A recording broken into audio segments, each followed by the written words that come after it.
Hello once again, and we are the Sophie Scholl Society Roundtable. Joining me today, on my left, not politically left, is Kurt Olson. To my right, Garrett Kane, and to my far right, not necessarily politically, is Norm Carlson. And we're here to talk about the subjects of religion and politics. Plenty to talk about, especially as we are at the president's heads, Mount Rushmore. And I look up at Mount Rushmore, and I see four of them.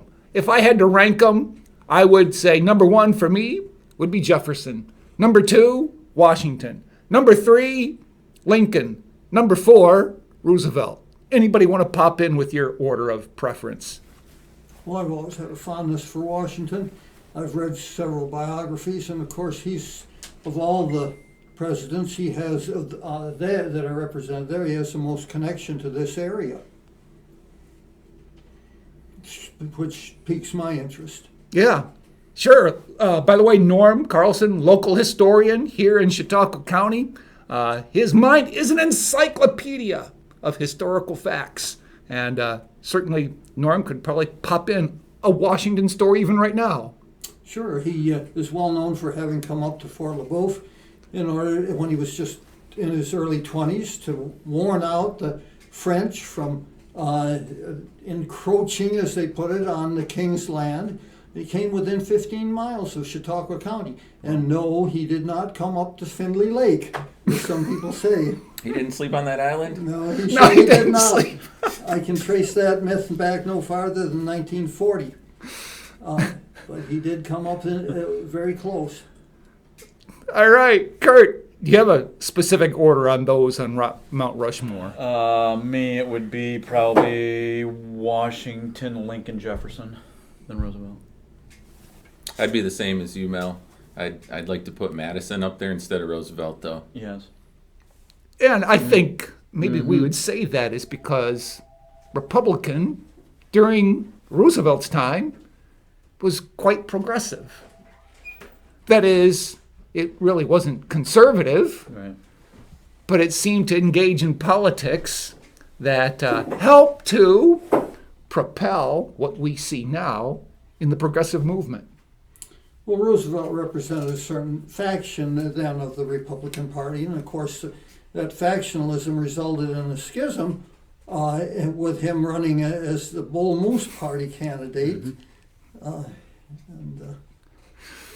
Yeah, and then, of course, Woodrow Wilson. You see it in the Democrat Party as well. So, any other comments about Roosevelt or one of the four? Teddy Roosevelt, of course, had more connection to this area than George Washington. He was in Jamestown and in Chautauqua numerous times. Interesting. Okay. Another historical fact. Really, what we wanted to get to today was conservatism in light of Joe Biden, Donald Trump, and Joe Jorgensen, the Libertarian candidate for president. By the way, before we get to that, do you think all the candidates running for president should be on the debate stage, meaning not just Republican, Democrat, but others? I, for one, would wholeheartedly agree with that. Like Garrett said, as long as they have, in theory, the possibility of winning the Electoral College. No, I don't. I think that some greater provision should be made to project their existence and their opinions, perhaps give them the option to buy time reserved at the end of one of the debates or at some such good opportunity where that at least the public could be informed. But they're not going to play a part, no matter what we do or what we wish, that's significant in this election. And their existence and their campaigns are useful only on an educational basis or a long-term preconditioning viewpoint. I mean, we'll see if they play a part. Norm, I think maybe the loser of this election may argue with that fact. That's one thing about the Libertarians. We sometimes get blamed for swinging the election one way or the other. and that's valid in certain states that are swing states. But I believe the third parties deserve a seat at the table, and I think after witnessing the first debate, having Joe Jorgensen and Howie Hawkins there might sort of settle the mood a little bit, bring a different tone. She's a woman, not to say that means any more than that right there. But just having those two there might level the whole situation out, and I think it's important that the American people know that there are other options out there, even if they're not going to play a big part in realistically winning any electoral votes. New York State is in a tough spot for third parties. We're in danger of losing our ballot access, and I think just having them out there would kind of improve that situation. The only thing that I would add is I think the moderators too often are part of the story. And I think what they should do is separate the debates for president, domestic policy, foreign policy, economy, and taxes, and then give them alternating topics to raise. Someone be off on the side ringing a bell basically that says, our time on that issue is done, and you kind of set it up like Lincoln Douglas and let them have the discussion, have the debate, and I wouldn't mind the third parties either. Yeah, I wonder too if the other parties would have a more civil impact Yes. upon the Indeed. Biden-Trump. They would have looked sane. I think it would have played off of Biden and Trump would have realized, looking at someone, say Jorgensen, who kept her composure and kept to her time and didn't interrupt, they would have it in their mind that, well, I better fix my behavior or I'm going to come off as the jerk, which might not lose me votes, or it might not cause Jorgensen to win, but it might cause, Biden to look better if he straightens up and I don't. And here we are in the political presidential year with policies or parties and personalities. And you think of conservatism. And when we think of that term in light of politics, considering the parties that are out there, for example, Democrat, Republican, Libertarianism, which one do you think best represents conservatism? Well, of the major parties, of course, the Republican Party, and less so, is closer to conservative principles. And of all the parties combined, other than overtly conservative parties themselves, the closest one is the Libertarian Party. I mean, this is pretty much a empirical question. Yeah, I've been thinking through this as well, and I don't know who I heard say it, but somebody said, don't think republicanism is synonymous with conservatism. Let's say you have a gift for understatement again. I wasn't going to do that, and I already did it. Oh, well. Yeah, I mean, it's interesting. We opened up talking about Teddy Roosevelt and Woodrow Wilson, who, got together and gave birth to FDR, who really accelerated progressivism on the left. But it's infected the right, in my opinion, now is much, if not more, than the left. I mean, you see just the spending. Trump outspent Obama. He really hasn't done anything to slow down the expansion of the military budget. He hasn't gotten us into any new wars, but he hasn't contracted our military presence around the world. And we're still pushing the national security state that we've had for the last 30 years, which is a huge progressive, even approaching socialist program. Any comment?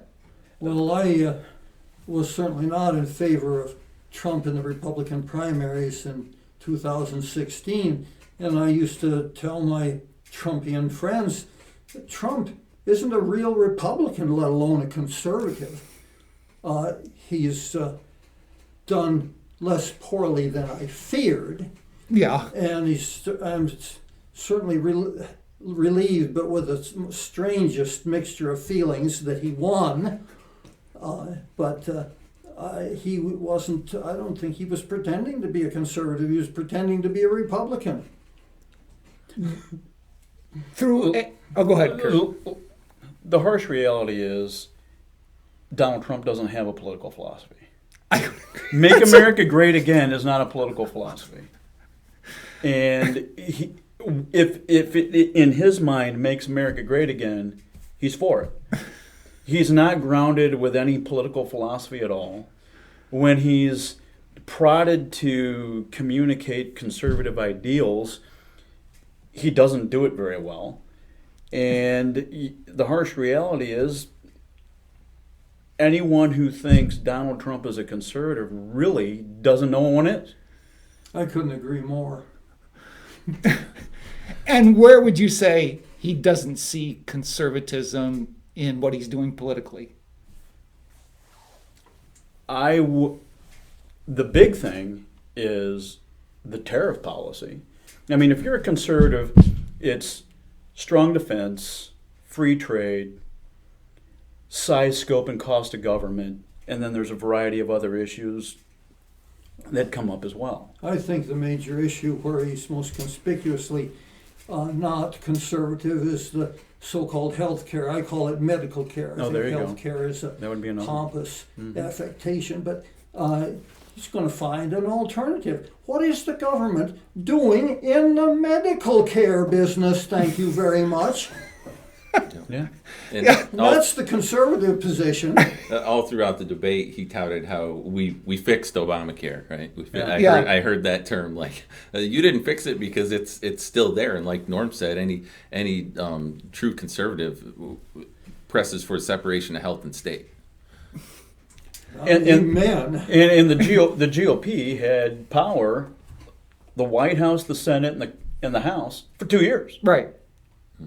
And they had the ability to do something, and they didn't. They dithered. Yep. Yeah.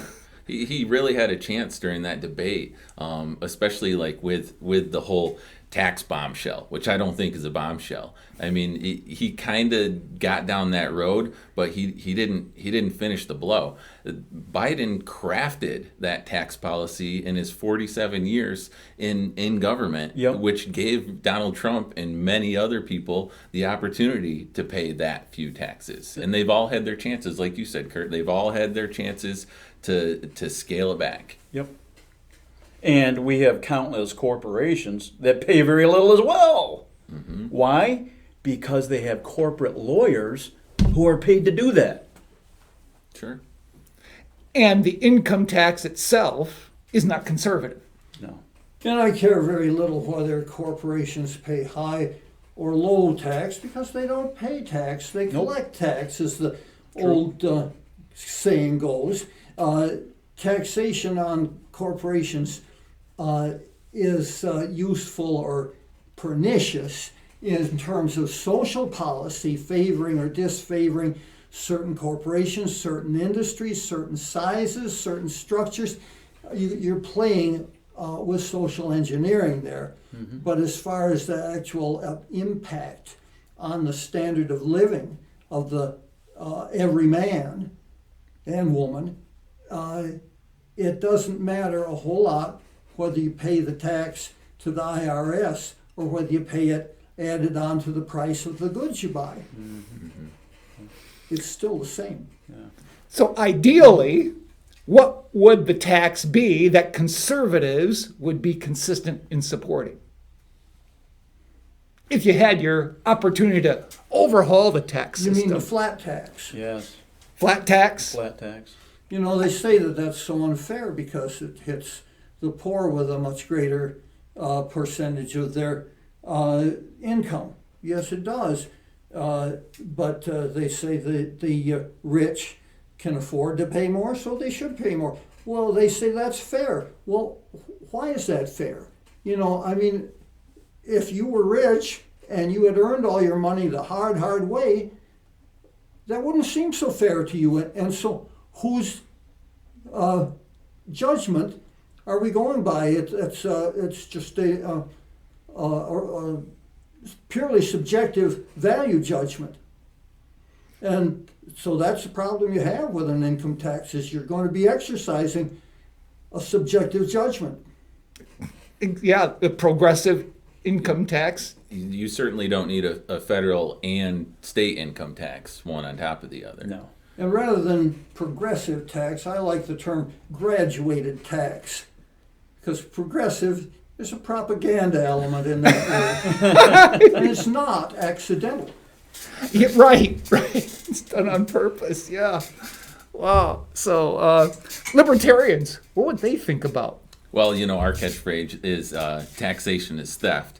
I don't know if I totally 100% subscribe to that. I remember reading Washington's farewell address, and he spoke of taxation, I think, just in terms of raising money for defense. And he sort of hinted at basically what items should be taxed in terms of doing this solely on sales tax, on use items. And I think, if we control our spending and if we really rein in what government should and should not do in our society, I think it becomes an easier question of how to raise the funds. And I would be in favor of just doing that sheerly off of sales tax, use taxes, like tax the gas enough to keep your roads maintained. If we're going to keep road maintenance and public works or that type of works in the public sector, tax things like alcohol, cigarettes to pay for if law enforcement or things that have to deal with the negative consequences of the use of those items.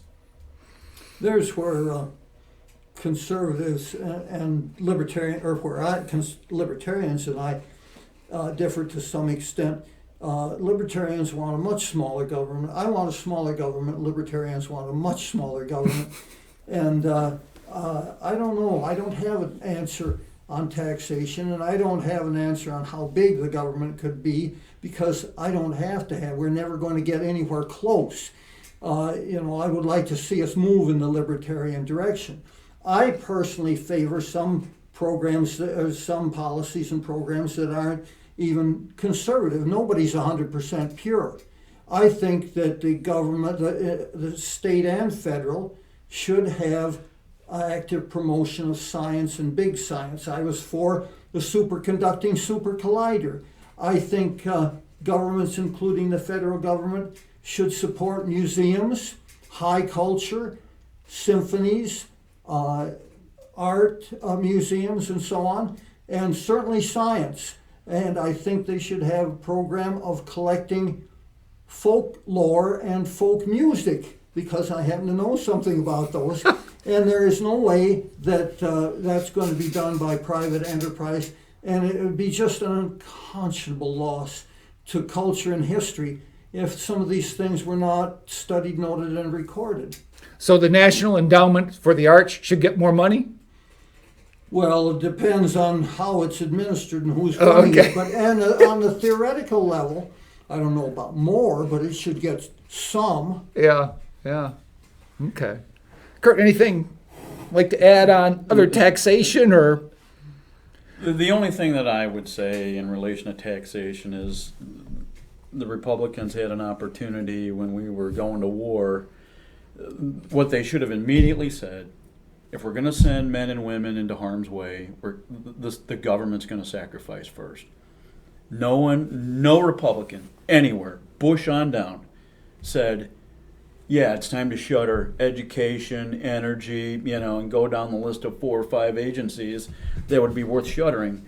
Now, the screaming and the wailing and gnashing of teeth from D.C. would have been ginormous. We could have heard it across the fruited plains, but... And every congressman and senator that voted for that policy would have been voted out. And, yeah. And the American public would have got the politicians they deserved and paid for. Mm-hmm. Yep. Which they did. I'm not always a very optimistic person. Well, this wraps up, I think, our first session here. Next session, I think we'll get into topics like, are conservatives voting for Biden? You'll hear more about that in our next Sophie Scholl Roundtable.